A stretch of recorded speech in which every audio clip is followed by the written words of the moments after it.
Hey, this is DukeApples, and welcome to our gameplay of Medieval. Now, this game in particular, I have played when I was young because this is one of the four first PS1 games I ever owned. I think I owned Medieval, Tomb Raider, Crash Bandicoot 2, and an obscure game called Wild 9. Those were my first ever PS1 games when I first got a PS1. But, I mean, right now we are back in it. We are just having a nostalgic time. I remember beating this game, and I think I 100% cleared it, but I'm not 200% sure about that. Now the story about our Sir Fortesque here is, well, I guess we're seeing that right now, is that during the fight against Zarok, we were like the worst soldier. Oof, right there. First one to die.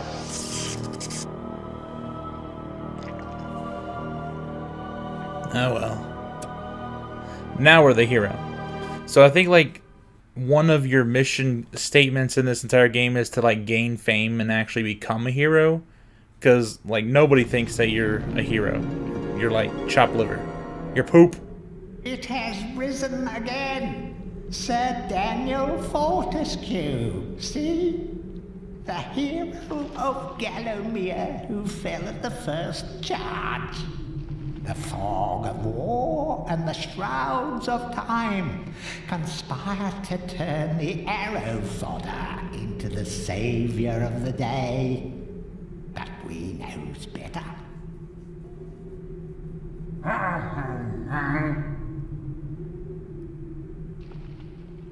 Let it alone. Fate has given it a second chance. A chance to forget the ignoble truth. A chance to defeat Zarok and live up to the legend. We hopes it does well. Oh boy. And since this was also one of the very first PS1 games, this game was around before there was ever even like DualShock. Let's see. X to attack.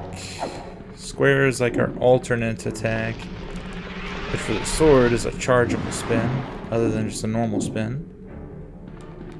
Let's see, this game like has combat, it has platforming, it even has puzzles, it has bosses. Brilliant game. Like, I know that this game had a sequel, like Medievil 2. I never played that. And there was also a lot of like backtracking that was necessary. Like, for example, this wall right here. I mean, you can kind of clip through the screen and see that there's treasures in there. But I don't believe that there's any way to open this right now. I mean, this is just something that you're going to have to backtrack to once you get a particularly useful key item. Let's see, what do these books say? I know that there's... Let's see, to do, power attack, hold the square. Blah, blah, blah. Of course, those are our keys for progression. Come on, read the book. See, feel free to have a paddle in the shallow water. Do not be tempted to go for a swim, because you're a skeleton and you will die. Let's see, circle to jump. Gotcha. I know that money is used for like repairing equipment and buying more equipment, but like for example, this copper shield has a 150 block limit. That means after a certain amount of hits, it'll go away until I spend money to recharge it. This is a bit awkward. See, any treasure that you'll find will go into your coin score, displayed at the top right of your screen. Coins are used to buy items. The greedy merchant's gargoyles. Okay. And I believe that's all I can do in this first level. This is really just a, hey, get used to your controls, and all that jazz, a few tutorials. I could read all those things, but you know what? I'm pretty good at this game.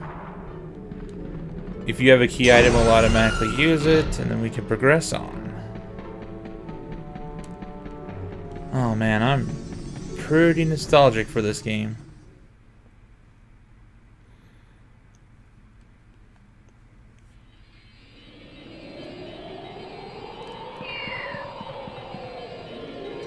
Also, I remember something real quick. That in order to unlock, like, special equipment, you need to collect the chalice in each level. Ah, the fog of war of the PS1 era. The draw distance wasn't too terribly high for the PS1, so I have a black fog for distance on everything. Anyways, you need to collect the chalices in order to get special items. So welcome back to your beloved Gallowmere.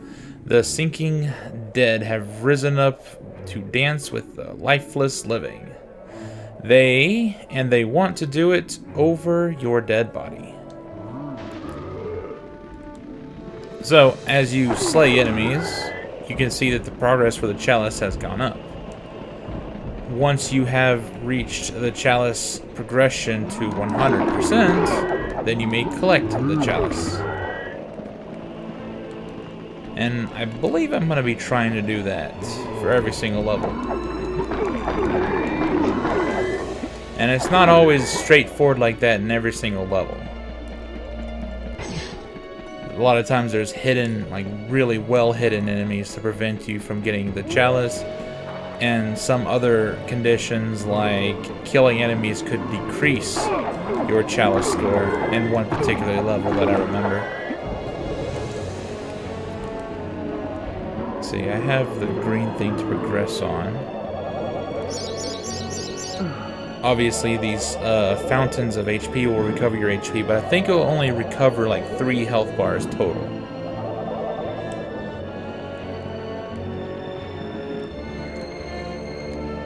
This is... okay, I got you. I don't think that these levels need maps. They're not that big and confusing. But there are, like I said, there's just so many like puzzle elements that you wouldn't expect. Because as far as it looks like right now, it's just a straight, you know, 3D platform beat 'em up kind of thing. Which I'm really afraid of, like, 3D platforms, but I mean, this has, like, key items and special and rare uses and hidden paths. I am excited. And, like, I played this game so much in my youth, hopefully I remember everything about it. Because even chalices like to be hidden. I remember sometimes in my youth, I would have enough for the chalice, but I couldn't find the chalice. It was that well hidden.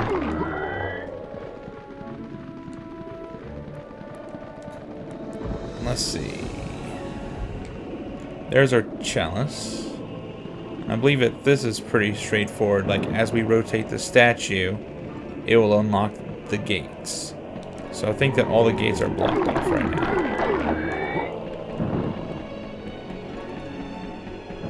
I think we just rotate the statue by hitting it. Yes, yes. Let's go this way.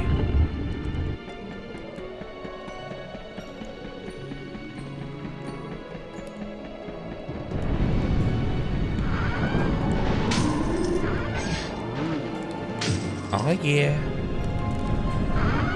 Life bottles, that's a pretty important treasure. I mean, I know it'll get pretty ridiculous with us like having like 8 or 10 of these big health potions, which are pretty much like full health bars.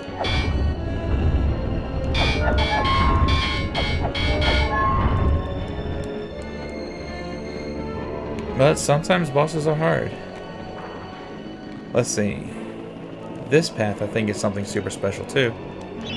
See, the living world lies beyond these skull gates. The master of the hilltop mausoleum and the stained glass demon who has possessed the skull key. Basically, once we have a key item from like level 4, like the level 4 boss, then we can come back to this level and progress this way. So, like I said, there's a lot of interesting backtrack stuff. Alright, chalice can now be collected, so I'm just going to go ahead and backtrack real quick and collect that. Do.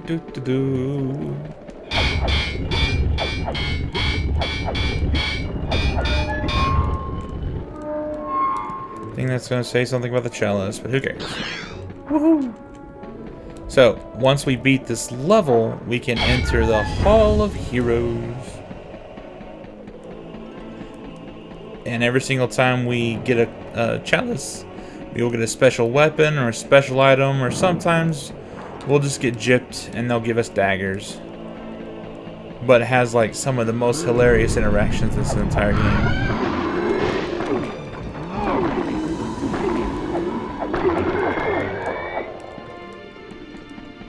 So far I've been pretty thorough.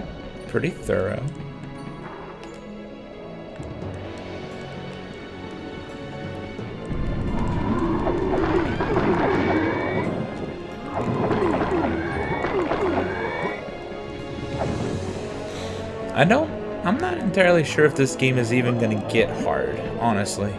Like, this was one of the very first games I had ever played and beaten, so maybe it was just a lot harder in my mind than it really is.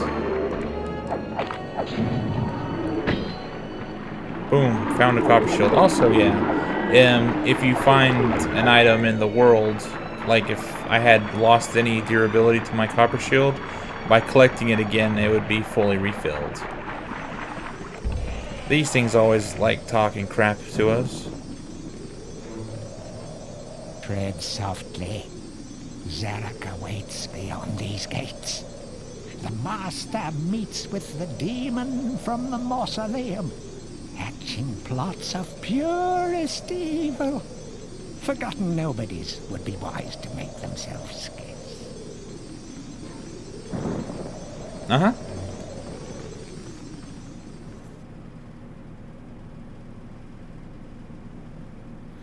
The Halls of Heroes. It's always a really good reward to come into the Halls of Heroes. Can I sneak by this guy, or does he gotta talk? Welcome to the Hall of Heroes, where the bravest warriors from history spend eternity, feasting, singing, and arm wrestling. If they think you're worthy enough, you may be able to persuade them to give you a new weapon. The way I remember it is once you come to a chalice or a Halls of Heroes, you really only have one choice, and that's by the green glow. You know, sometimes you have multiple choice. But what happens is the first time you talk to them, they'll give you their weapon, and then you'll be asked to talk to them a second time, and then they'll give you something else. Now here is our statue, but it's very faded. We have not earned our right to be heroes. Everyone else here is a hero.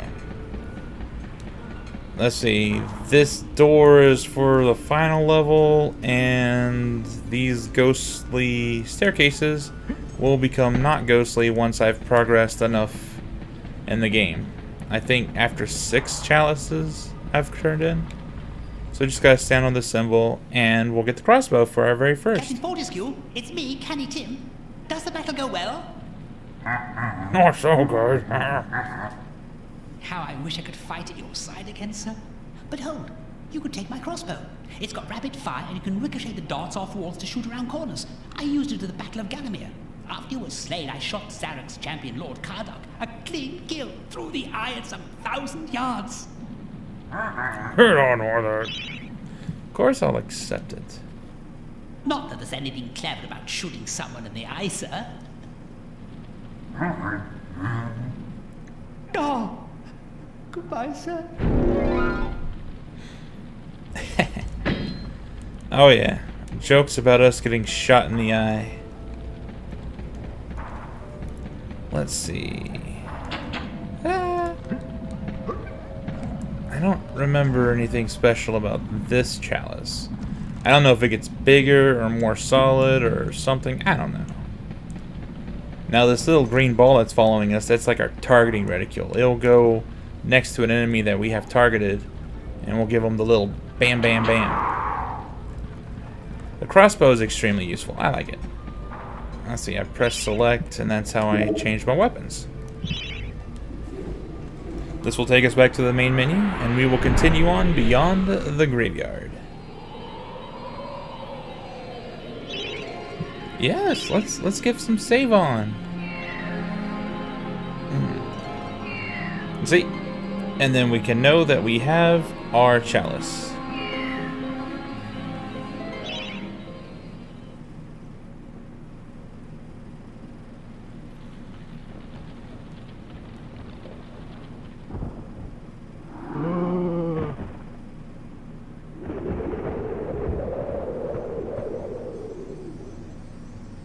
So, even from the shackles of death, my old enemy pursues me. You're too late, Fortesque. Already my army has risen from the grave. You will never leave this necropolis.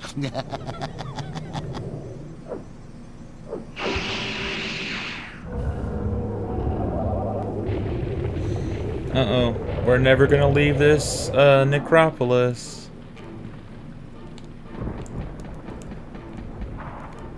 Let's see. I'm gonna avoid most of these books. I don't think they're gonna say anything interesting, really. See, some obstructions can be smashed down with clubs or certain other weapons. Try experimenting. Yay. I think that in this level we will get the club.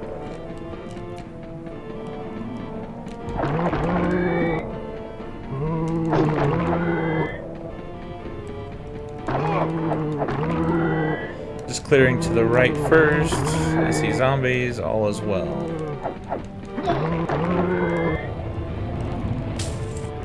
Let's see, I don't even know if we can get in here in this level. What does this thing say? The great archaeological interest. Destroy the boulder and plunder the valuable treasure within. I might be able to smash this. I remember this is one thing that I super missed when I was a kid.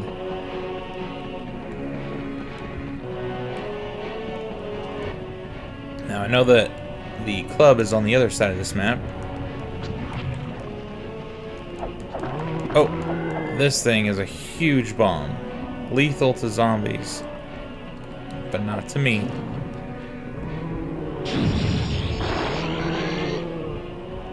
Aw, I didn't hurt him.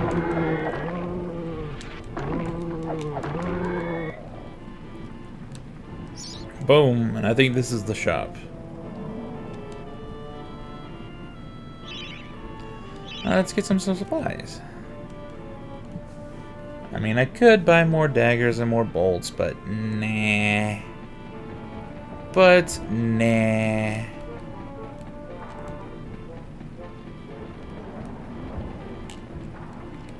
See, this is a little bit difficult.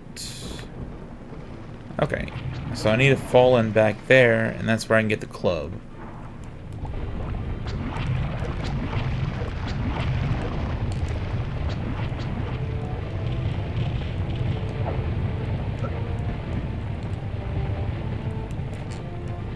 Just being thorough, exploring around. What? I know I can block them. Whoa. Got these fast zombies. Which will just straight charge you and give you the hecking murder. This should be the club. Oh yeah. Club has durability. That's fine. Bam! Bam! Let's see, the alternate attack for the club is like a straight poke thing, which is useful for carrying fire. But when you set it on fire, its durability also drains really hard. And I don't want to waste my club at all, really. Anyways, I'm going to go end this episode here. Thank you for watching, and we'll talk to you next time.